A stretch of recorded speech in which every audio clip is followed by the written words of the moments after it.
Hello everyone, I'm Hartford Healthcare's Tina Verona. Thank you so much for watching this very important Facebook Live discussion. I am joined by two spectacular folks here. First, starting with Dr. John Santopietro. He's Senior Vice President and Physician-in-Chief of the Hartford Healthcare Behavioral Network. And alongside of him, we're so privileged to have Sergeant Kevin Briggs, former California Highway Patrol officer, designed to monitor the Golden Gate Bridge.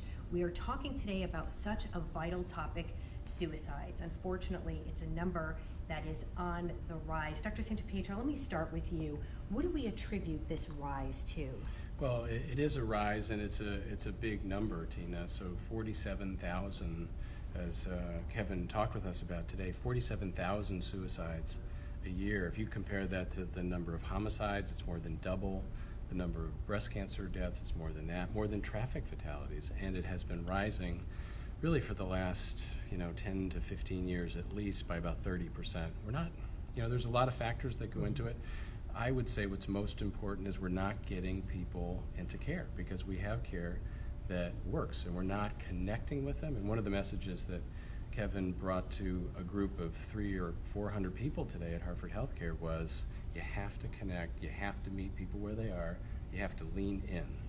Absolutely, and we'll get to Kevin in a second, but you just mentioned we just literally wrapped up a half-day conference here at Hartford Hospital with the Institute of Living. Tell us a little bit about the conference today, and I mean, more than double of the attendance that usually we get for this conference. Yeah, that's right, and I think it's because of the topic. I think also they knew Kevin was coming, and he's somebody that's well known. But it's a topic that is on the minds of behavioral health professionals and also people in the community. They want to know, they know it's on the rise. They know we're doing better at fighting heart disease. 50 years ago, the rate of death from heart disease was twice what it is now, and yet this is going in the wrong direction. So I think people were, already interested, but they were riveted when they came and listened to Kevin and what he had to say. And it is, I think, the 7th annual conference we've had. So it also has to do with Hartford Healthcare and the Behavioral Health Network's devotion to this topic, not just one time, but year after year and within the system. And it's so important to have conferences like this because to educate people, because I don't think that people consider suicide as a disease, and it is. Oh, it absolutely is something that we need, and that was one of the points of and we had a panel discussion, and Mike Hogan, who has been a leader in mental health here in Connecticut, then in Ohio, and then in New York, and now is nationally and internationally known. One of his main points was to say, okay, we focus on depression, we focus on bipolar, we need to focus on suicide. So just because you've treated somebody's depression doesn't necessarily mean that they're not suicidal, that you don't have to take their suicidality seriously. So that's a great point, and I think really one of the take-homes for the crowd today is we need to lift up and focus on, if somebody comes in, first of all, we have to screen to make sure we know who's suicidal. And when we know that they're suicidal, we want to treat that specifically. Absolutely. Kevin, I want to get to you. Thank you so much, first of all, for being with us today on such an important day and bringing that education and awareness. You have a fascinating story that is so intriguing. 23 years in the California Highway Patrol, 10 years dedicated specifically to guarding the bridge, 4 to 6 potential jumpers a month that you have seen.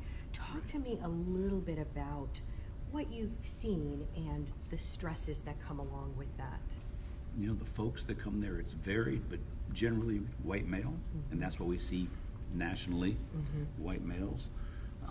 But the amount of pain is what I see in folks. You get to look in their eyes, and we're this far apart, only separated by a 4-foot tall rail. The pain that's in their eyes. They've been suffering, most of them, for quite some time. But to get the chance to talk to them, to let them know that somebody's there. And many, many times, we or some of the people that I'm with, whoever is talking with these folks, are the first ones they really get a chance to open up to. So I tell the folks that I work with, hey, you may be it. This is our last chance to connect with someone, and then with us. And that's what this is about. It's about connection. We're not going to be able to solve all the things of why they're there, but at least we can be there for them that day and make a connection and let them know somebody's there for them. In such a critical moment, I can imagine, talk to me about the training that you needed to go through to prepare yourself mentally, physically, emotionally to monitor the Golden Gate Bridge, specifically for people who have lost all hope and turn to the bridge to take matters into their own hands. Well, first of all, I had no training when I went Wow. into this. Wow. And it was horrible. It really was. Yeah. I would have nightmares. It was, and I say again and again, it was a disservice to those folks over the rail or wherever they were around the bridge that I was speaking to. And it was a disservice to me or the officer.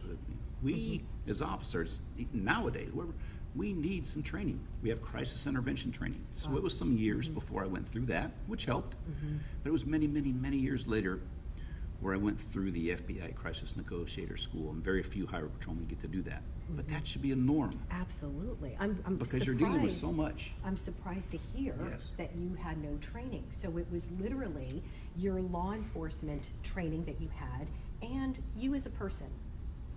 I tried to put myself in their shoes. That's what I kept thinking.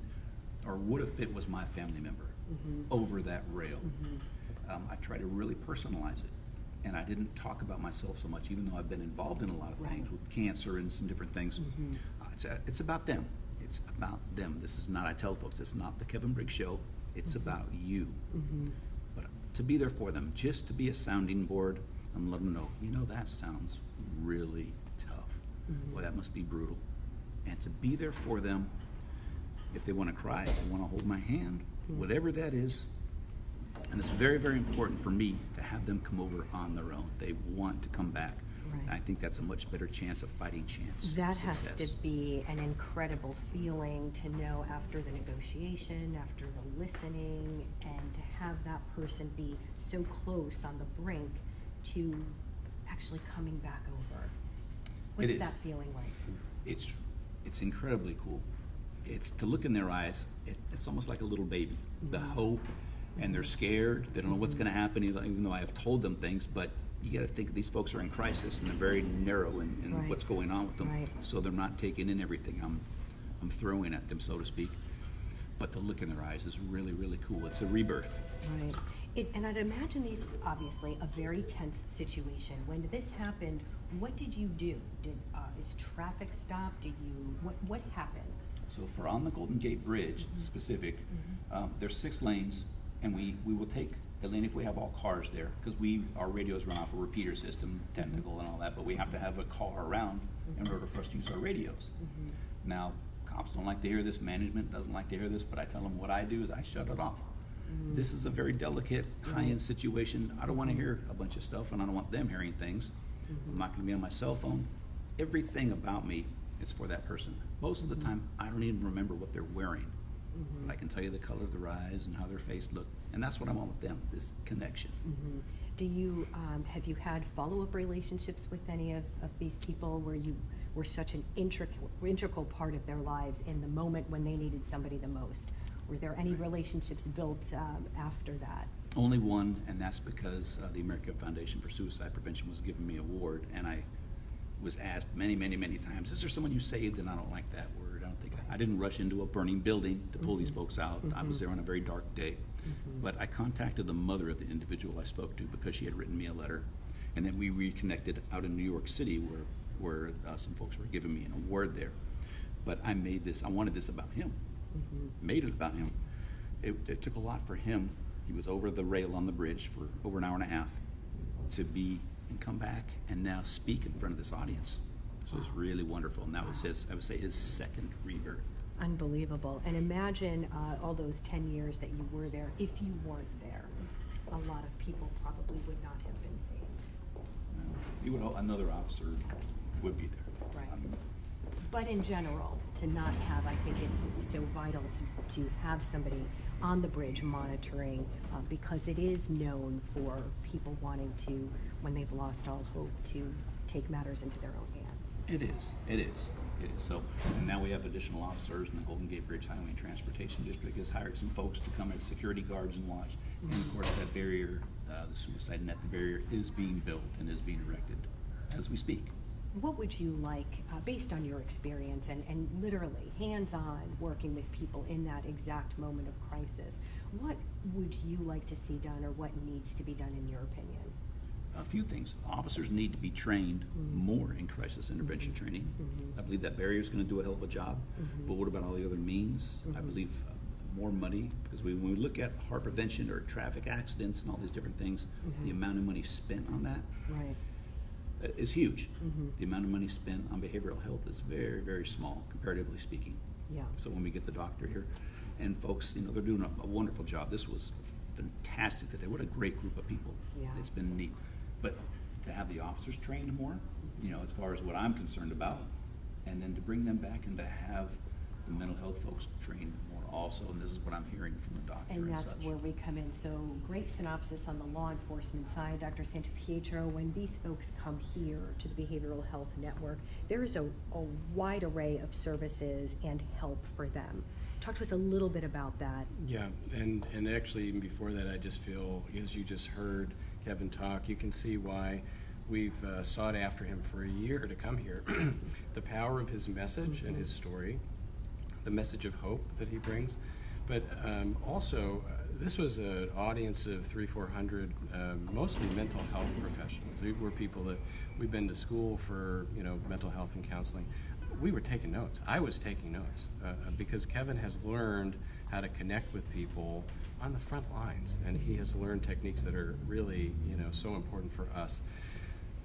Yeah, Tina, another thing that gives me hope is the amazing work that's been going on here at Hartford Healthcare and the Behavioral Health Network. One thing that I would highlight, because it touches on suicide, is that we have been for now about 3 or 4 years on a journey to implement what's called zero suicide. Now, that is a program which involves different ways to screen, different ways to evaluate people for suicide, and again, thinking about suicide as a thing we're treating, and we're doing an amazing job with that. So I think we're really going to bend that curve. We're training people in mental health first aid, so people in the community know what to do when somebody reaches out to them. That's one of the most precious times, like you had on the bridge. What do you do when somebody reaches out to you? If they sense that you turn away from them, you know, that moment is gone. And so, you know, very proud of the work that we're doing here. It definitely touches all facets, not just law enforcement, not just in the medical community, but really all facets. Dr. Santopietro, if somebody out there watching may be losing hope, or if somebody out there watching knows somebody that might be losing hope, what do you tell that person? Well, first of all, there is hope.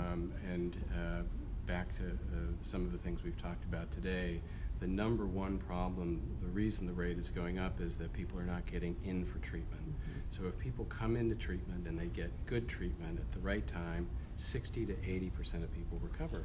The problem is that we only treat 40% of people. So 60% of people get no care. There's stigma. We call it discrimination. So people are not reaching out. So reach out. There's help. Look online. You can look up our services, call a hotline, talk to your primary care doctor, talk to, you know, your family member, and come in.